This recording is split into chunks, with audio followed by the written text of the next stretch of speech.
Why do we want to hide or shrink when we want to be seen? बचपन से ही मुझे hide होने की टेंडेंसी थी। जब भी मेरी मदर मुझे मार्केट में लेके जाती थी और लोग अगर मुझे देख लेते थे तो मैं मदर के पीछे छुप जाती थी। या फिर अगर असेंबली में टीचर ने मुझसे कहा है कि पोएम सुनानी है, तो लोगों को देख के मैं नम हो जाती थी कि लोग मुझे देख रहे हैं। या फिर अगर टीचर क्लासरूम में सवाल पूछती थी तो मैं लोगों के पीछे छुपने लगती थी कि कहीं मुझसे सवाल ना पूछ ले, मैं एक्सपोज़ ना हो जाऊँ। लेकिन अंदर ही अंदर मैं ड्रीम्स में हमेशा सोचती थी कि मैं सिग्निफिकेंट बनूँ, मैं फेमस हो जाऊँ और मैं बहुत एम्बिशियस थी। लेकिन बाहर की ज़िंदगी में मैं खुद को श्रिंक करती जा रही थी। और जब भी मैं सोचती थी कि मैं लोगों के सामने कुछ भी बोलने का मौका मिलता था मुझे, तो बहुत सारे इमोशंस सरफेस पे आ जाते थे। जैसे सेल्फ डाउट आ जाता था कि पता नहीं मैं सही हूँ कि नहीं सही हूँ।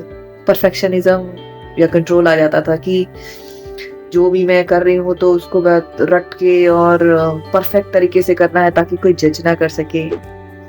फ़ियर और एंग्ज़ायटी तो आती ही थी क्योंकि हाई अलर्ट में चली जाती थी, माइंड से बोलने लगती थी ताकि जो है पेन को अवॉइड कर सकूँ, डिस्कम्फर्ट को अवॉइड कर सकूँ। कभी-कभी प्राइड भी आता था कि मैं तो इन सब से ऊपर हूँ, मुझे इसकी ज़रूरत नहीं है, ताकि मैं अपने डिस्कम्फर्ट को प्रोटेक्ट कर सकूँ। नमनेस तो आती ही थी क्योंकि डिस्कनेक्ट फ़ील होती थी कि पेन को फ़ील ना करना पड़े। तो बहुत सालों साल तक ये सब चलता रहा। मैंने बहुत सारे कॉन्फिडेंस के हैक ट्राई करे, यानी कि कॉन्फिडेंस कैसे बनना है, लोगों के सामने कैसे बोलना है, ऑल ऑफ दैट। तो कुछ भी काम नहीं आया। और मैं अंदर से हमेशा मुझे लगता था कि मैं अनवांटेड हूँ, डिफेक्टिव हूँ, टू मच हूँ, टू लेस हूँ और सेफ फील नहीं होता था कभी भी पब्लिक के सामने।